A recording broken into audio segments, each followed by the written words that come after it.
Welcome to Songs of Experience, a Bob Dylan podcast where we explore the man and the music one song at a time. I'm your host, Henry Bernstein. This is the last show of 2025, and I wanted to share some reflections on my most recent Bob Dylan experience with some close friends, respected colleagues, and Songs of Experience all-stars. So last month, I had the privilege to scratch off my last Bob Dylan bucket list item and see him play in Europe. My family took a magical vacation to Ireland over Thanksgiving week, basically for the purpose of getting me to see Bob Dylan in Dublin, Ireland. I know my wife is the coolest. I got to share this amazing experience with two folks who I just love going to Dylan shows with. That's, of course, Erin Callahan and Michael Glover Smith. Erin, you may remember, is the magnificent host of the Bob Dylan podcast and videocast Infinity Goes Up on Trial. Check out the episode Plans Change, Pal, to see your buddy Henry talk about Bob Dylan and wrestling. And of course, Michael, one of my favorite independent filmmakers right here in Chicago, director of Relative and the upcoming Hecla, will also be releasing a book on Bob Dylan and film in 2026. And you can look for that and more information on that right here in a couple months. Folks who enjoy my post-show field reports will recognize Michael as kind of my ride or die Bob Dylan guy, taking a lot of road trips together, seen a lot of Bob Dylan shows. And of course, he was my first guest right here on Songs of Experience, and he had the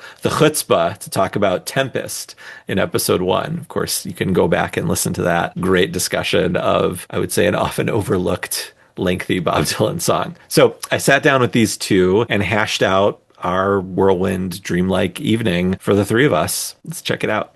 Well, you guys are here because, I mean, you're my ride or die in Dublin, right? So we all three of us were in Dublin together for the final 2025 Bob Dylan show. I think Michael had predicted it would be the final 2025 the final Rough and Rowdy Ways show, but just 2025. Thank you both for jumping on. Tell me, how did you get to Dublin? Not physically, obviously you came on a plane, but what was First your class. Yes, we're well aware of that, Erin. Well, Erin, other than in Polaris with the beautiful people, how did it come about that you were going to Dublin to see Bob Dylan on November 25th, 2025 for the last Rough and Rowdy Way show of the year? I think there is a pattern of Mike saying to us, "It's the last Rough and Rowdy Rowdy show ever. We have to go. We have to go." And so that was the beginning. And then I went back and forth. So Paul Haney and I decided we were going to go together, and then we decided not to, and then we were going to, and then not to, and then we couldn't find tickets, and then I think it was in our Chicago group text that day, because I know it was in my office. And Henry, you were like, "Just go. You just need to go. You can find a ticket." And I was like, you know what? I am going to go. And that's really, I think, between Paul and you and Mike, that was the thing that kind of, got me there. That's great. Yeah, I mean the great Dylan travel person Sue Osborne always says, "Just go. You figure out the rest of it later." Right. I think that's great advice. That's amazing. Mike, what was your journey to Dublin? My journey to Dublin was that I had seen Dylan once before in Europe in the year 2000. So 25 years ago, almost exactly, I saw a show in Paris, France, and that was mind-blowing. And so I figured 25 years later, it's time to go back. He loves Europe and he loves Ireland. And I had never been to Ireland, but I always knew he had kind of a special relationship to Irish culture, Irish music, Irish literature. He's profoundly influenced by all of those things. And I thought, you know what? It's the last show of the year. Last shows are oftentimes very special. And it's in Dublin, which is a place that's very close to his heart. So it seems like a good bet for a European show to fly to. For sure. I mean, yeah, and I think it didn't hurt that I was sitting with you in breakfast and I was like, okay, I have permission to go. Yeah. Yeah, shout out to Mimi's in North Center. Shout out to Mimi's Cafe in North Center in Chicago. Yeah, so I've had this short bucket list of Bob Dylan things for a while. The first one was the Beacon, seeing him at the Beacon Theater. And I checked that off a couple of years ago. And then seeing him at the Gorge, I checked that off. And seeing him on his birthday check that off. And then the only thing that was left was Europe, which was the big one. I really thought that would never happen. And then he announced his fall tour, and I was like, wait a minute, it's Thanksgiving week. And so like I pitched it, like, hey, do you want to go to Ireland for the weekend? My wife was like, yeah, let's do it. And then she's like, why? So, then I had to recap my bucket list. So we all made it there by some miracle, which was amazing. Erin, you got to spend time with my family when we arrived and see me at my worst, where I felt like I was going to die. No, but literally when I arrived, I was in the immigration line and I was like, I see Lizzie. I don't, and I texted you, I don't see you yet. So I mean, like right from the very minute I landed, I was in Henry's World, and I love your family. I love the kids, and it was nice to spend time with Lizzie, and it was great. It was lovely. That was definitely like a highlight for me. And Yeah, Mike, me too. we had seats that we liked that were pretty good. I woke up at 3 in the morning to get Dylan tickets when they went on sale. And then they like did that thing where they released a whole block of tickets, probably the ones that they were trying to sell for $800 that people weren't buying. Exactly. They used to be VIP and then they became regular seats. Yeah, should we be waiting for our VIP merch? Probably. So luckily we got up to the fourth row thanks to some fast movement by you. And a hot tip from some other folks, and we kind of all converged on this pub in Dublin. Everyone kind of arrived almost at the same time. It was almost dreamlike. Like Erin, you and I and Laura Tenchard arrived, and then Paul arrived, and then Mike walked in, and he just sort of appeared like from Chicago. There was Mike all of a sudden, and it was amazing. And then like we got to meet all these interesting people. So I wanted to get each of your top three moments from the experience. And that could be the show itself or something adjacent to the show. We're going to do it David Letterman style. So we're going to go to from 3 to 1, and then we'll talk about some other stuff. So Erin, why don't you kick us off? What are your top three Bob Dylan in Dublin things? All right. So I think you guys kind of get into the molecular level of like different versions and things like that. And I love that. And I can definitely do that. But I think, I'm writing a review for the Dylan Review, and there may be some crossover here because I've been thinking about it a lot. And I returned to the journal. So, Mike, when I was waiting for you on Wednesday morning at the airport, I wrote a little bit down. And I think the community, like that's probably, I don't know if that's number three or number one. So I may be out of order, but um, Tuesday morning, I woke up and I went for a coffee and sat in a cafe and wrote. And that was the thing that I wrote about. And I wrote about it again on Wednesday after the show, that things are really hard right now. Doesn't matter what side of the political spectrum you're on, like things are divisive and they're hard and things cost too much and people are at each other's throats. And if you work in education, it's a difficult time to just be, to Hmm. work, to go to work in some ways other than the students. And I was thinking about this beautiful community. Like it feels almost like another Gilded Age, right? Like we're in this where the rich are getting richer and people are being squeezed and things seem so corrupt. But and I'm not looking to Dylan for answers because the answer kind of is the performance, that we're all there. And it's just there are people who are interesting and creative and brilliant and happy. And it's just a joyful experience. And any city that he's in becomes almost like a small town because like we were bumping into people at the Book of Kells that we knew in the Dylan community, and then walking like just in a cafe I would bump into like Charles Reed or something, and it was just like it's such a joyful experience that all that other stuff melts away. And so That's that was like beautiful. one of the biggest things for me. I'm in love with Anton Fig's drumming. That's another thing. Okay, Yeah, great. I'm just like I have fallen in love with him again, not for the but it's just like I was just grooving on the rhythm in that entire show. So that was great. And then kind of to go back to the community, I texted you guys a little bit earlier about the gentleman sitting next to me, and I won't use his name, but I have him in throughout my notes. And he talked throughout the thing. And at one point, He got the beat up woman by our friend. he did get beat up. I mean, she was very. She started with, "Are you going to talk the whole show?" And then she just kind of tapped him and said, "Stop talking." And then when he talked, in an emotional moment, this was the sequence of songs of "It's All Over Now, Baby Blue." I've made up my mind to give myself to you, Mother of Muses. That was probably, other than the encore, just such a beautiful sequence of like almost an artist statement. Mm-hmm. And when Dylan played harmonica, he turned to me and very loudly said, "Does he always do this?" And I had like tears in my eyes and chills, and she walloped him, wallop.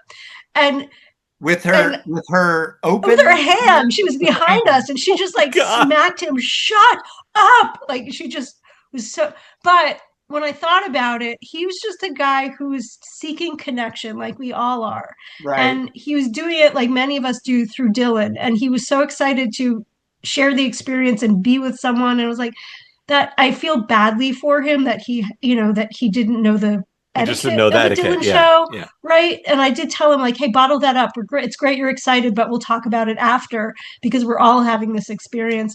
But I just that guy, he was trying to find the community that we all do, Mm-hmm. and that number one was the sequence of those three songs were just magnificent, and his Mm-hmm. voice and his piano playing. There are a bunch of things, but those would probably be my top three. Amazing. Mike, top three. Top three. So I'm supposed to do them all in a row. Do them all in a row. I was I wasn't in a row. Okay, so I think for me, I'm gonna go molecular on your ass. I knew you would. That's why I didn't. For me, number three was the new arrangement of my own version of You. I was blown away by it, and I'm not the kind of guy who listens to a ton of bootlegs. So I had heard that it had been evolving over the course of this tour. Adam at one point said there was a version that sounded like a sea shanty. But then I think it kind of evolved away from that. And I don't know if the version that we heard was the first time he played that particular arrangement, but if it wasn't, he clearly come up with it somewhat, recently. And it was perfect. It was perfectly worked out. And I was shocked because I hadn't listened to a single song from this tour with the exception of two of the covers. I listened to Lakes of Pontchartrain and the Van Morrison song because I knew he wasn't going to do those again, but I wanted to be surprised. And I was blown away because the last version of my own version of You I heard was in the spring when he was doing it, where it was basically just him on piano and then Anton doing like those fills. Yeah, the fills, kind of playing in free time. Yeah, and this version was much, more tightly structured, and the guitars were much louder.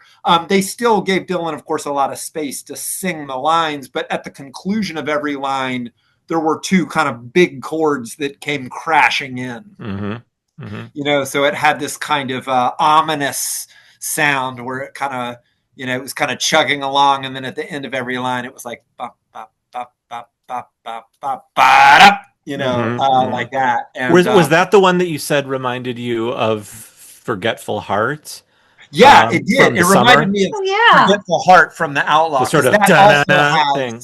Yeah, totally. Guitars crashing in at the end of each line, and it's like those guitarists know not to step on Dylan's vocals when he's singing. So I kind of wonder if, we don't know how Dylan communicates to his band what he wants to do, but maybe I don't think they do either. Yeah. I think it's purely nonverbal. Yeah.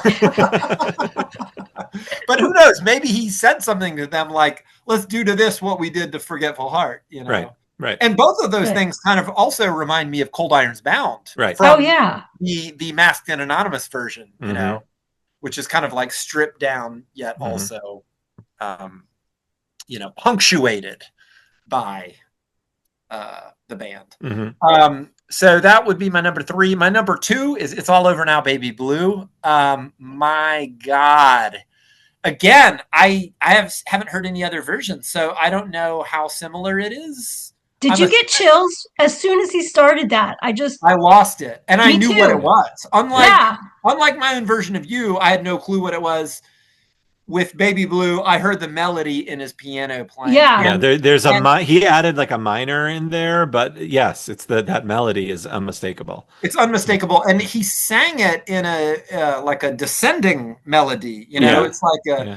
the highway is for gamblers. Better use your Hmm. sense. You know, Yes. Yes. Yeah, take and what you said you that it have reminded you of gathered. the 2019 Girl from the North Country. Yes, absolutely, Yeah. absolutely. So beautiful, beautifully sung, Hmm. beautiful harmonica.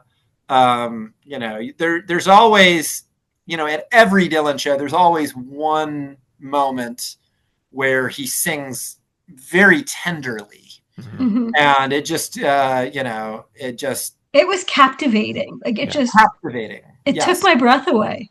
absolutely. To me, Yeah. that was kind of like the, I don't know, the most poignant, I think, moment of the Mm. whole night. And also, when you think about that song, you know, there's so much history to it. It's Hmm. kind of like when he does certain songs that are really old like that, you kind of he's bringing the history of every time he's ever sung it. You know, it's Hmm. Right. like this is the song he did at Newport 65 at the end of the set Right. to say goodbye to the folk revival movement. He's Hmm. saying that's Right. all over, you know. So so he just brings that, you know, with him. My number one favorite moment is not a song performance at all. It's a gesture that he made at the very end of the show after a rainy night in Soho. Which I'm assuming we're going to talk about in Yes, a that's a minute. whole separate section. Yes. He you know, the band did their, you know, typical lineup thing, where they stand there and soak up the applause, and Dylan just took his right hand and he put it over his heart, and I just lost it, Mhm. because you know, I mean, with Dylan, every gesture he makes is open to interpretation. But so there's a lot of, you know, when we talk about Dylan, there's always a lot of speculation. But for me, that gesture was him saying that he loved Dublin. But more importantly, I think he was also saying, I feel the love that you gave me Mhm. throughout this performance, you know, Yeah. and I'm going to keep it with me. That's how I interpreted that. And that was just beautiful to see. But to that point, Mike, there, like, I was watching around the venue and the security guards were bobbing their heads and clapping along. I've never seen security do that at a Dylan No, Wow. show. usually they're And they so were annoying. 100% into it, Yeah. right? And Yeah. so it was just so beautiful. And then I want to go back to your point about It's All Over Now, Baby Blue, because that was definitely a highlight for me. And I was thinking about it in the moment, even with my seatmate talking to me. But it reminded me of that conversation you and I had, Henry, in Memphis, when you were talking about the harmonica being the conduit. Like that's his voice, Mhm. that whether he's playing it in 2025 or 1965 in Newport, that's the sound. And Yeah. we, you know, like that's that, like you're saying, Michael, it's the history. And It's so I the was one thinking time about you get to hear the like OG Bob Dylan sound exactly the same as now Bob Dylan when he's playing harmonica. correct. Yeah. And that Yes. was so moving. And then playing, I made up my mind to give myself to you, which to me, it seemed like that sequence of three songs, even though it's a set list that he's been playing, and but the only time I heard it was in Dublin, was that maybe, you know, shifting away from the folk movement is shifting away from being part of the movement, right? Where now he's getting away from that and he's dedicating himself to his music and to his art. And then the song after that is Mother of Muses, and I was like, he's like imploring the Mother of Muses to help him, you know, complete that task, Mhm. that dedication. And I was like, this is just, that sequence was just so moving to me.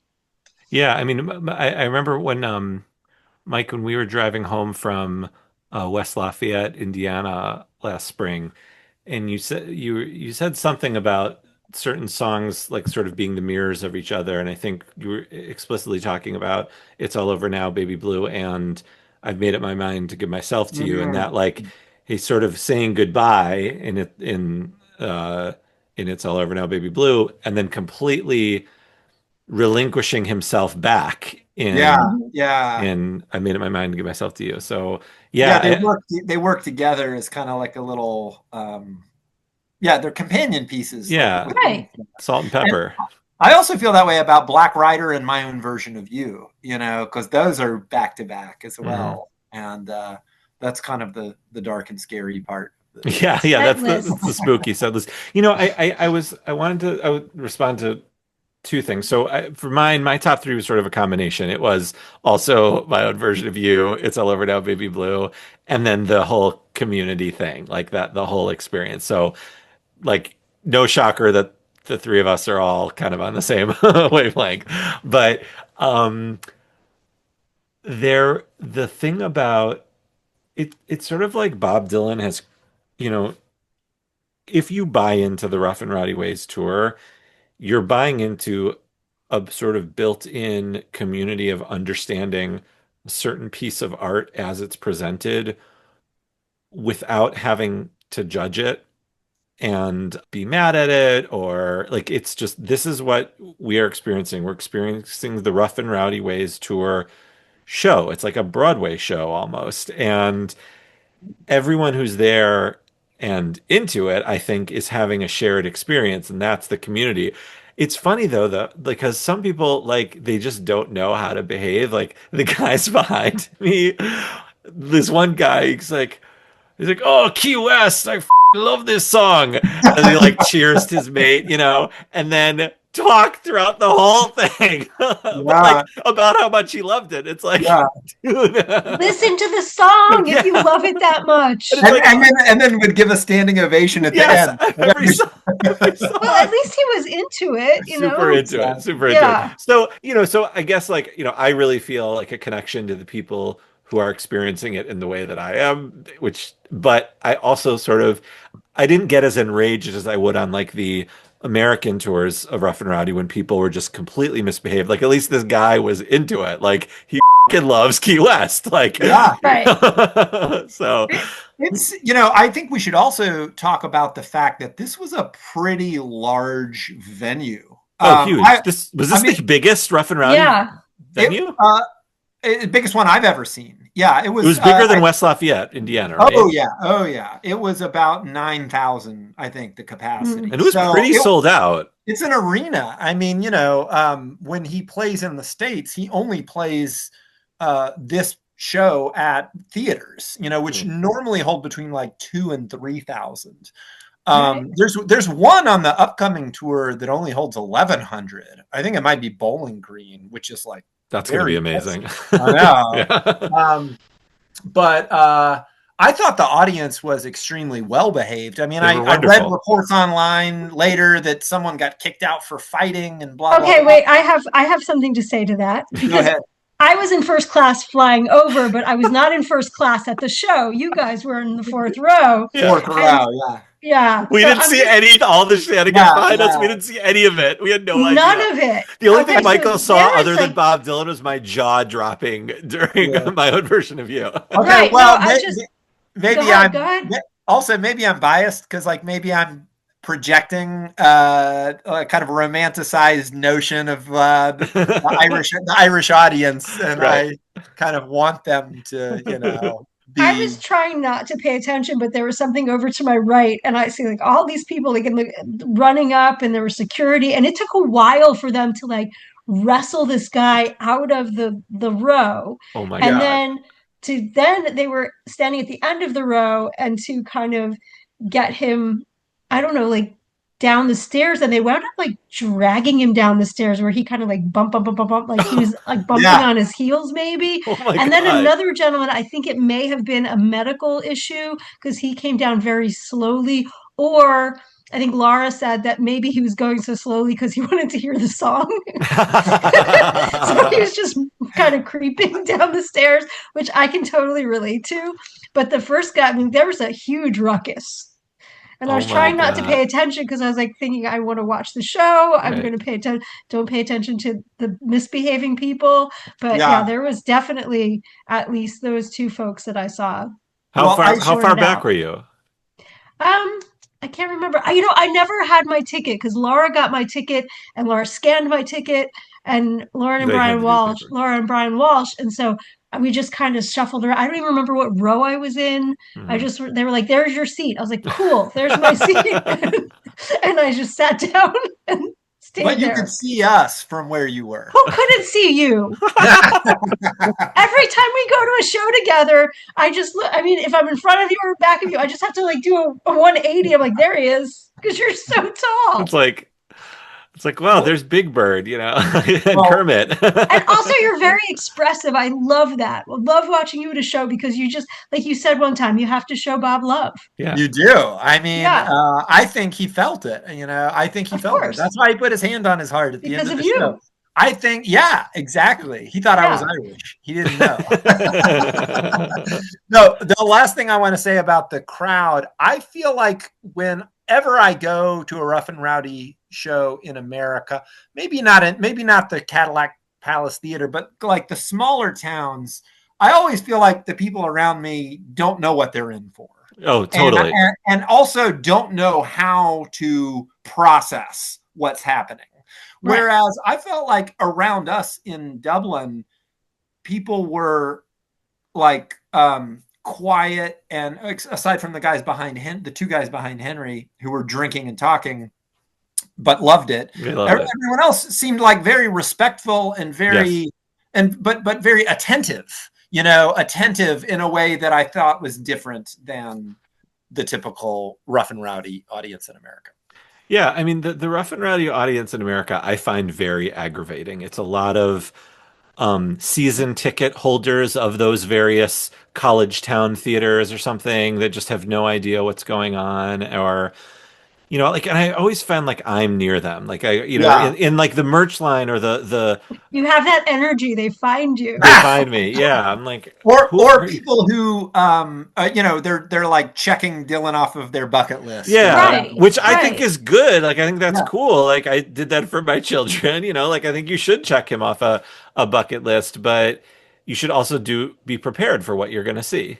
Like that's what I was going to say. I think that's the responsible concert going thing to do. It's like I guess they just assume because he's of that generation, it's like going to see McCartney or the Stones, where it's like the set list, it's all the hits. Like I guess they just assume that. I don't know. Yeah, I do, because there was one guy in Dallas, and this was again a season ticket holder kind of thing, and he said, is he gonna, first of all, he was in my seat and he was a jerk about moving because I was on the aisle, and then he said, is he gonna play anything I know? I was like, I don't know what you know. Read my mind, tell me what I like, yeah. I'm like, is he gonna play like the hits? No, he's not. You're like, do you know Brownsville Girl? Right, like read a set list, man. Like, he was just not. He left in the middle. He was not. Oh, one of those. Oh. Yeah. Wow. I've benefited from those people that during that 2015 run when he was doing 2 sets, there was one show I couldn't get into, and I just waited, listened outside, and then a guy who didn't like it gave me his ticket. Nice. But there was something about the Irish crowd all over Ireland. People would ask us, why are you here? What are you here for? Just vacation? Why now? Because it was such an odd time to travel. And everywhere I went, I went, I proudly said I was here to see Bob Dylan in Dublin. And every single goddamn person knew who Bob Dylan was super excited, knew the show was happening, and was happy for me that I went. Including the immigration customs, like on the American side before you get on the plane to Dublin. He was like, oh, that's great. And that is not something I experience here. Like, outside of my Bob Dylan friends, thank God I have Bob Dylan friends. I love you both so much. Like I'm the Bob Dylan guy. And so like what are you doing? I'm going to see Bob Dylan. They're like, who's that? Is he still alive? Really? You're going to see Bob Dylan? Like crazy things. It's like, yes, he's 84. Like he's still touring. I don't know. And so I just really appreciated that. And that the Irish, as much as he respects Ireland and Irish people and Irish music and clearly reveres it, it's reciprocal. They love Bob Dylan, and I'm so grateful for that. So that was the one thing I would say about that. Yeah, that was definitely, I had the same experience at immigration too. They were like, that's really cool. Yeah. But can I tell you my story about I think I texted you guys when I got off the plane. But so when I got onto the plane in Dublin, there was a guy in my seat, and I said, I think you're in my seat. And he was very apologetic. And I said, dude, if this tweaks me, then I have bigger problems. It's like not a big deal. So the whole flight goes on. We're getting off the plane and he had a really cool, I think it was a Chicago Music Box or something shirt on. And I was like, cool Oh, shirt. And then he asked why I was in Dublin. I said, I went to the Bob Dylan show. And he's like, did you? And I said, yeah. And he said, I was there too. And then, of course, I turned into like a freak, right? I'm like, did you yeah. totally bawl your eyes out at a rainy night in Soho? And he's like, he made a weird face and he's like, I work for him, so no. I was like, oh, Oops, cool. awkward. And so I figured out that he's a guitar tech for Dylan. Nice, And nice. I chatted with him for a few minutes, but I was just like, okay, well, My never dream mind job. then. I did. Yeah. That's amazing. Well, let's, we've buried the lead enough. Let's talk about the moment. So I think there was a lot of anticipation. I think there's always anticipation, at least for me, that when I've been to a lot of final shows where nothing happens, nothing special. He just, plays whatever he plays.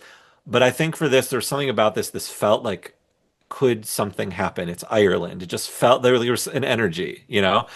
Yeah, Let Erin, me remind you about our conversation on the walk to the bar, to the pub. lay it on me. And you said, are we going to get an encore? And Laura said no, and you said no, and I said, I'm going to be contrarian. We're definitely getting an encore. Bravo. And then I didn't expect it, which is even the funnier thing. That when he launched into it, I was like, what? Yeah. So I think there was, there had been these other Irish little things that happened. Mike, you mentioned the two songs he played, and so it seemed like we were due. Like it was, and it didn't happen for a couple nights. Like the second Killarney night, I don't think it happened, and maybe the second Belfast night didn't happen.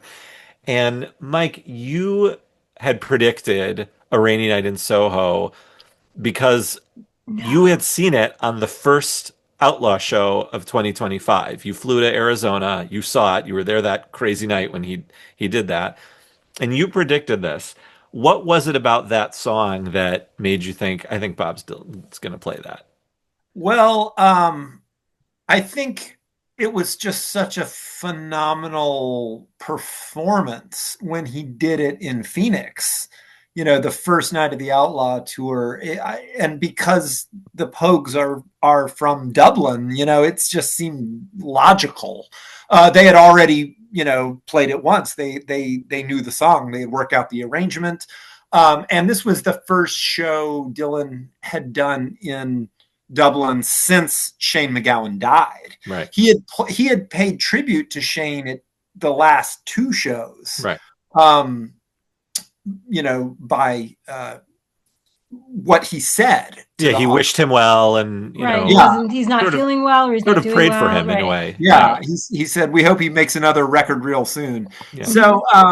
So it seemed logical. Also, I want to point out that there is a tribute album to Shane MacGowan coming out next year that his widow has teased, in interviews. And supposedly there's a lot of UK musicians and also a lot of American musicians, and she won't confirm who's on it.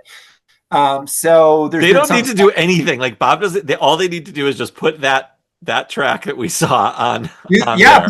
give the light like he did with Mutineer for the Right. Warren Zevon tribute. Right. But we also know Dylan was in the studio in August for a couple days when he was doing the Outlaw tour. Mm-hmm. And so there's some speculation that Mm-hmm. he recorded a studio version of that. Mm-hmm. Amazing. Well, so just to set up the moment, you could feel it throughout the arena. Like everyone is waiting when every grain of sand. By the way, don't want to just like throw every grain of sand under the bus. Like an all-timer, like still remains undefeated as show closer.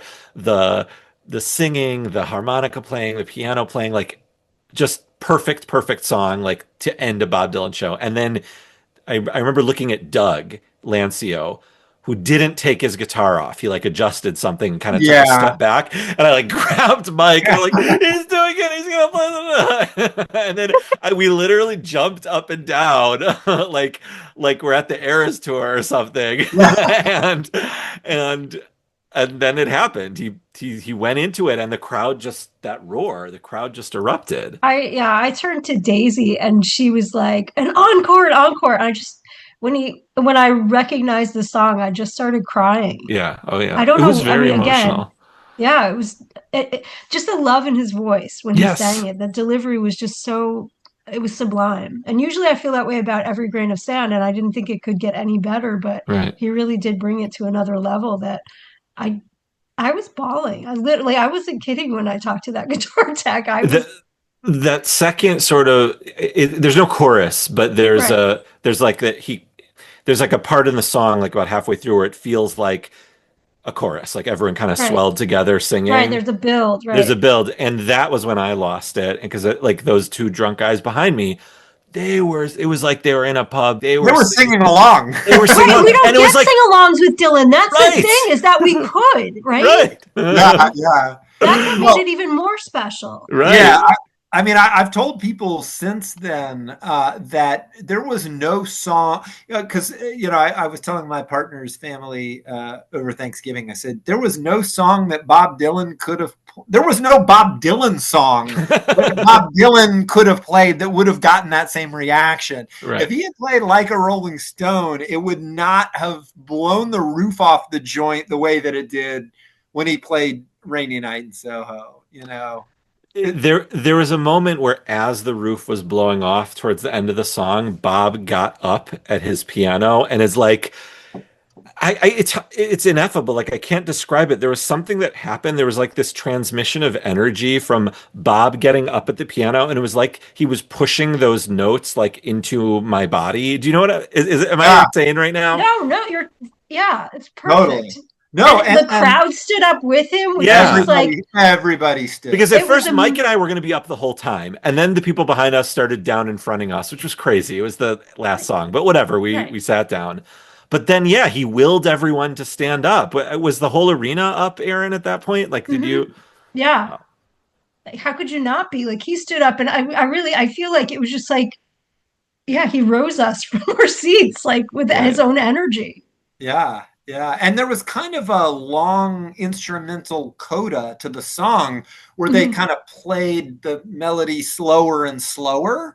And Right. he was standing up for that whole last part of the song, and everybody was standing along Hmm. with him. So that was unusual because he was seated for really the whole show. He would Right. stand up in between songs, but during the Hmm. actual performance, we saw the top of his head. Right. That cute curly hair, yeah. Yeah. So it's like when he stands up, it's a big deal. It kind of recalibrates your whole. He's so manipulative. Like for years and years, like he took away the guitar, so now he like sits with his back to us and plays one like intro of a song. We're like, he played guitar, and then like Yeah. now he's like he'll like play harmonica on one song. He played harmonica, and now it's like you don't get to see him the whole show. We saw the top of his head. Exactly. Yeah.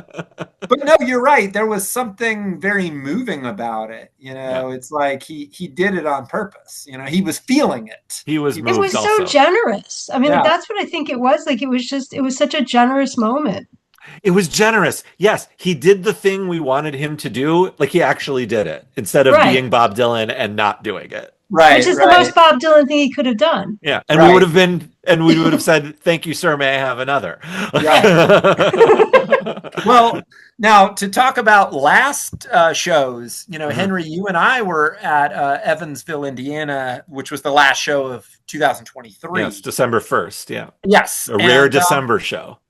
yeah, and that was a good show. And I, part of the reason why I went was because it was close, but the other reason is, was the last show of the year, and I was hoping for something special, and it was kind of a normal rough and rowdy show. And later, someone posted the set list, and he did have Only a River, the Bob Weir, Josh Ritter song that he did twice before. That was As an alt. That Yeah. was an alternate, and he chose not to do it. So, the thing about Dylan that not everybody understands, but it's important to understand, is that he does what he feels like in the moment. And for whatever reason, and I don't think it's also a coincidence that the 2 times he did Only a River before that, it was the last show of a leg of a tour. Mm-hmm. He did it at the last show of the Japanese leg in 23, and then he did it at the last show of the European leg in the summer, which was Rome. Mm-hmm. So there's something about that song that for him is a kind of a farewell, mm-hmm. And but then in Evansville, he just wasn't feeling it, and he wasn't feeling it. Yeah. Do you think it's the crowd?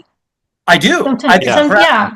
And maybe also his own energy level, his own mood. But I think if I think if things had not, if he hadn't been feeling the love that we gave him that night, maybe he wouldn't have done it at all. Maybe. Maybe he would have turned to Tony and said, "That's it," and walked off.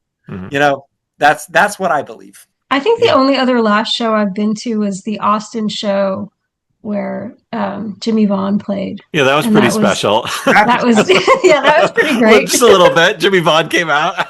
Yeah, it was really good.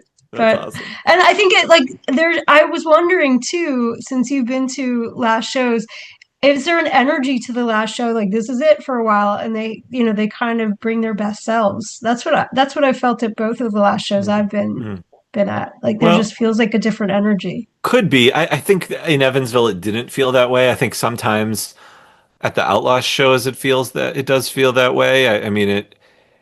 I think the end of Outlaw. I think it felt like that at the end of Outlaw in Tinley Park. The end of Outlaw this time around, there was so much like aggravation and consternation with the hoodie gate, and everything, with Bob wearing the hood and hiding behind everything, that people were mad. I think he was mad. So I didn't feel that at the last show of Outlaw, but that's a different thing. I think there's something about Rough and Rowdy Ways where he really enjoys playing it, and so if he is feeling it, something special is gonna happen.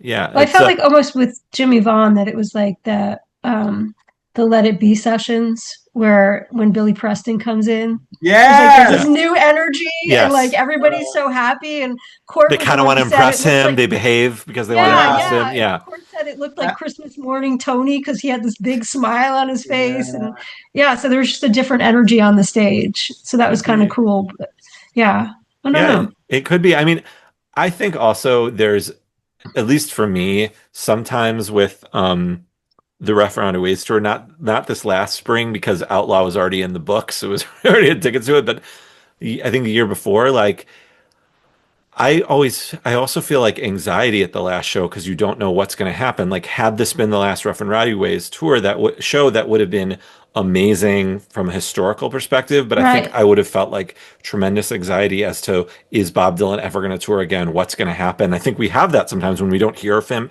him during 100%. The winter. He kind of hibernates for the winter, and then all of a sudden, spring dates on sale tomorrow. Like, oh my god, So it's such a gift, though. I know. So this one, he actually had he's such a mensch. He actually had the kindness to tell us about 2026 3 weeks ago, and so we could actually there wasn't that anxious energy or that will we ever see him again. It's like, all right, now and here we are, on recording this on the day we bought tickets to see him next. Like, we have something on the books next. We're going to see him. And why aren't you coming to Abilene? Because you don't know if it's the last time, and that's Abilene, Mike. Abilene, not Dallas. Wait, is the last show in Texas? Yes. Yeah. Abilene, Texas. Abilene, not Dallas. It's on a Saturday. Mike, you're already. Mike, I know. Mike, just come. We'll do a road trip. Erin, you can talk me into anything. All you need to do is just have a breakfast and coffee with Mike, and it's going to happen by the end of this conversation. I'm just saying, will you fly to Houston? Okay, jump in the car. Tell me where to fly. The correct city this time. Right, the right city, and then we will drive to Tyler. Go to Tyler, then to App. We'll do a road trip, and we can film the whole thing. Yeah. Okay. Well, I might only be able to make Abilene, though. All right, that's fine too. Yeah. Where is Abilene? Where should I fly? Well, you still fly to Houston because I'll have to pit stop back in Houston after Tyler, I think. But we can work that. We can work out the details along the way. I'm in. I mean, That was so easy. Don't threaten me with a good time, Aaron. All right. Don't threaten me it's with the the last Bob rowdy Dylan show, show. the last one. Oh, good thing my wife doesn't listen to the podcast. So, Well, Henry, you're coming too. I clearly. And they were going. Yeah.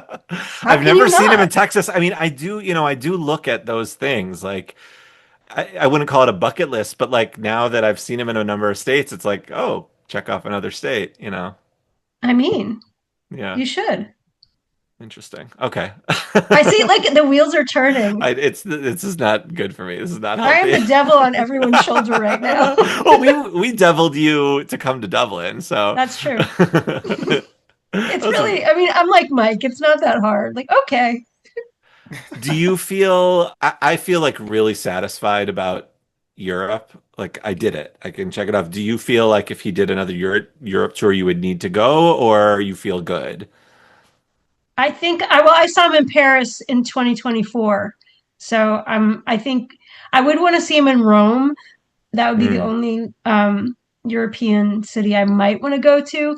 I want to go see him in Asia. I think if he went back to Japan, I would maybe make really? that trip. Well, Matthew Ingate talks about the Japan shows were the best shows he ever saw. It was the best place that he went to see Dylan too, because he said the city was as or more interesting than Dylan.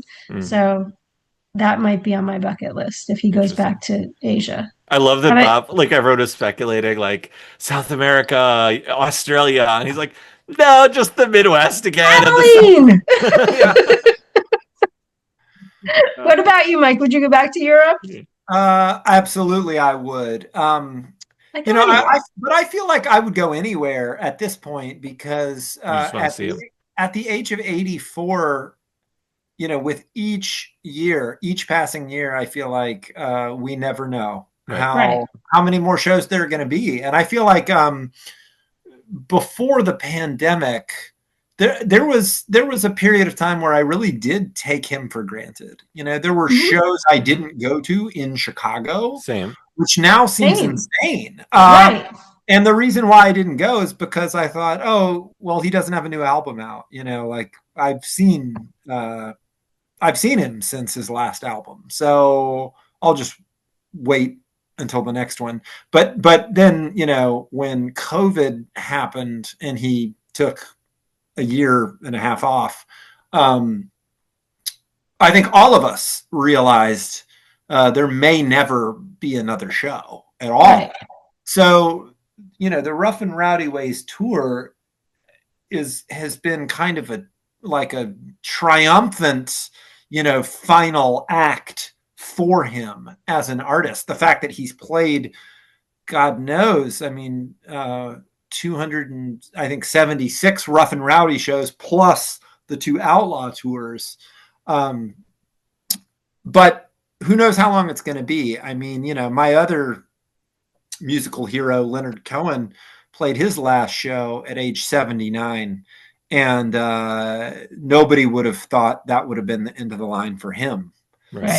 So you know, I'm all in no matter where he is. That's a great. I love that. Yeah, I mean, it's so true. Like, you know, Mike, we were talking with Kate Runovich from the Bob Dylan fan club that like, if he is touring, it is our responsibility to go see him. Like, Yeah. we have to. We just have to go. It's an Yeah. obligation. Yeah. I mean, it also depends on what else is going on in my life. Right. I mean, if you're making a movie, maybe. Yeah. But I think it's interesting. It just dawned on me, Mike, that the first Rough and Rowdy show that I saw in December of 2021, I met you at that, not at the show, at the airport, coming back from that show in DC. Yeah. And so Yeah. we, Well, like, no, we talked the night before after did the we? show. Yeah, you were there at that little. Yeah, I was at that little outside bar. My friend Jason was there, and so I think I spent most of the time talking to Jason. So I'm not That's sure. right. Yeah. No, we didn't really have a deep conversation until the next morning. Right, and we have very profound airport conversations. Oh, those are the Right. best. Right.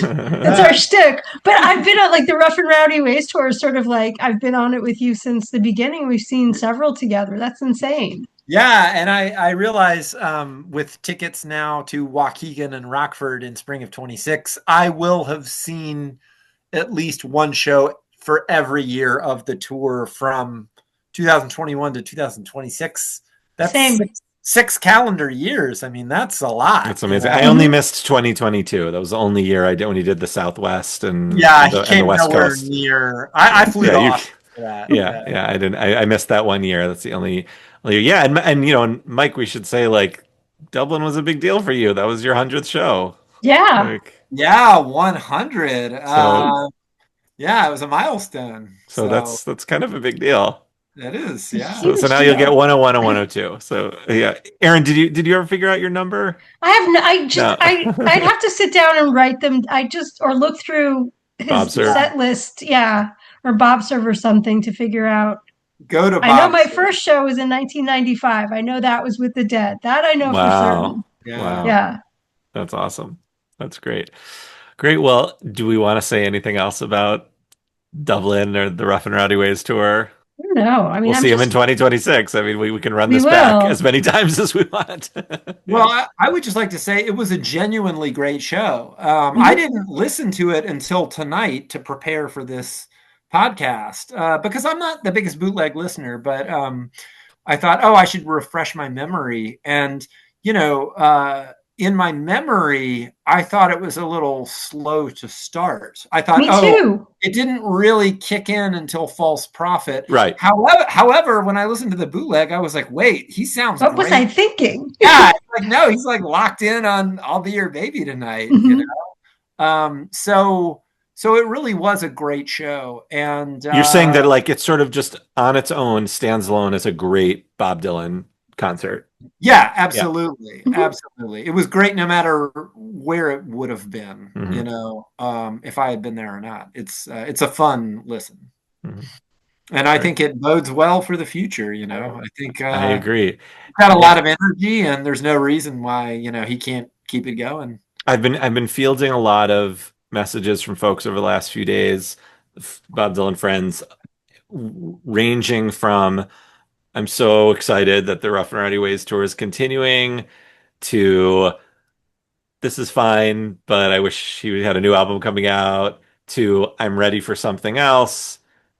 Where's the new album or something like that? And I I really understand that feeling. I personally would be happy if he did Rough and Rowdy Ways for the rest Forever. forever. I just Right.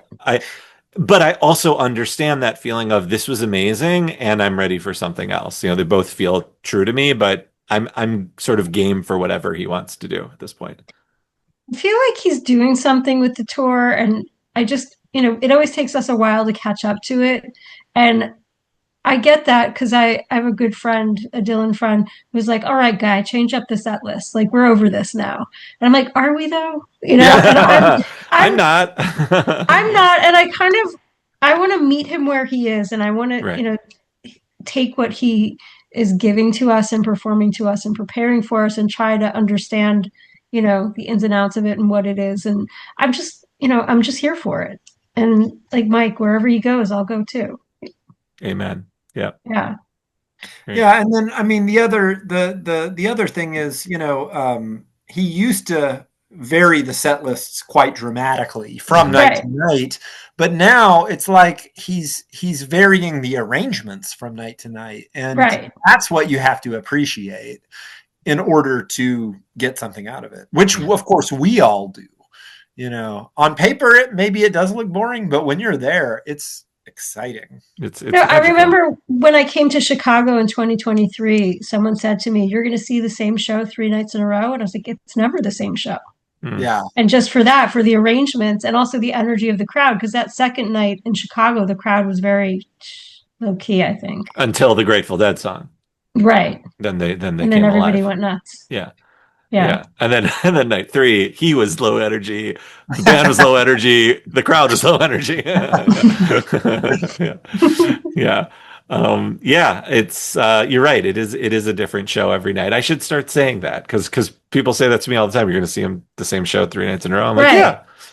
But I think Mike said it so eloquently, like on paper, it looks like the same show, but when It's you're not. there, and then again, it reinforces what he's saying about his songs aren't meant to be read, they're meant to be heard in performance. And so if you read the lyrics or read the set list, you're not getting the full experience of what's actually happening when he performs those songs. Right. Yeah. I mean, I also, Mike and I kind of made a pact not to listen to any of the recordings for this particular one. And usually I do. I listen to every single, I'm like on Expect You Rain. Same. I'm listening to every single night. I want to hear everything.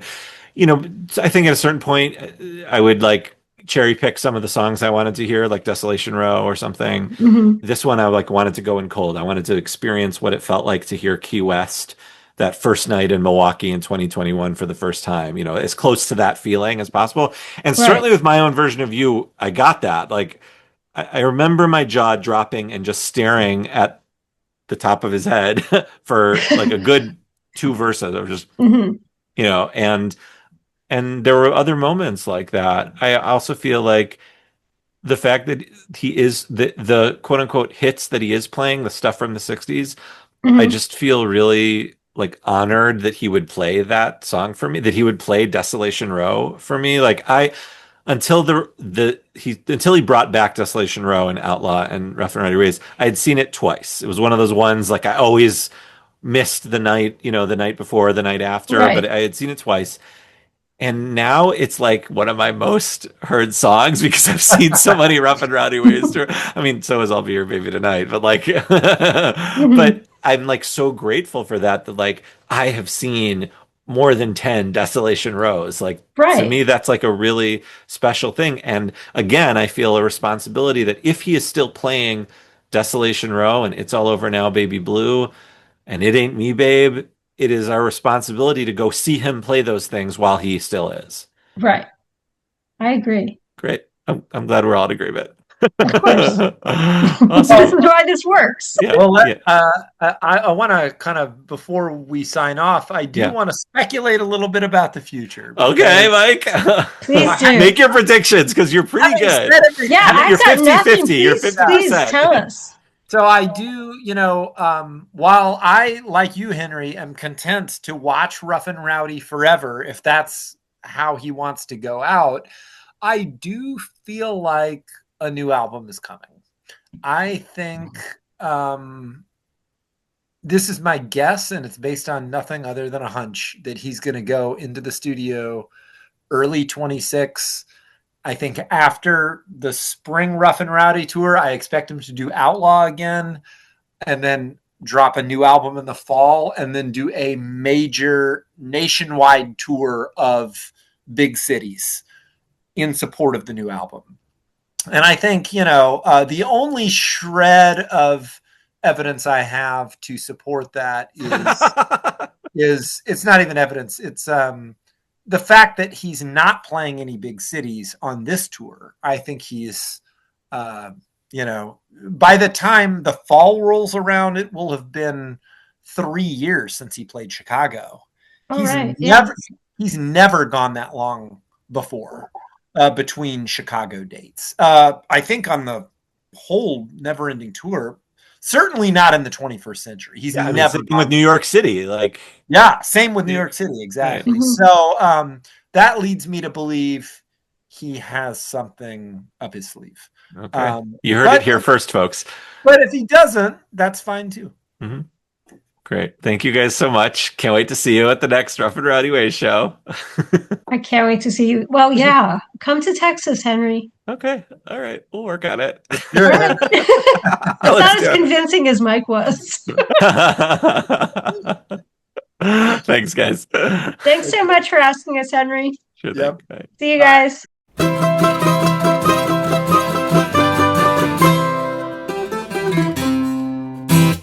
Thank you so much for listening and watching. Look for the next episode on the 15th day of the month in all of your podcast feeds. If you're subscribing to Apple Podcasts, please take a moment and give us a rating or review. It's the best way to spread the word about the show. For a video version of the podcast, please subscribe to our YouTube channel at Songs of Bob Dylan. You can, of course, email us at songsofbobdylan@gmail.com. Thank you to my friend and mentor, Rob Kelly, for designing our fabulous logo, and to my mandolin teacher, Mark Mitchell, from the Old Town School of Folk Music in Chicago, for teaching me how to play the intro and the outro. If you'd like to help support the cost of hosting my podcasts, go to patreon.com/gonzo3249. For $5, I'll show my gratitude by giving you a shout out. So thank you to Rob Kelly, Joachim Meckel, Roberta Rakov, Matt Simonson, Christopher Vani. For $10, I'll send you a surprise piece of vintage Bob Dylan merch. So thank you to the girl from the North Country, Katie Sorovic. Thank you to my Substack subscribers, Mark Godfrey, Linda Maltzby, George Pasella, Bonnie Ramba, Nancy Cobb, and Peter White. You can check that out at henrybernstein.substack.com.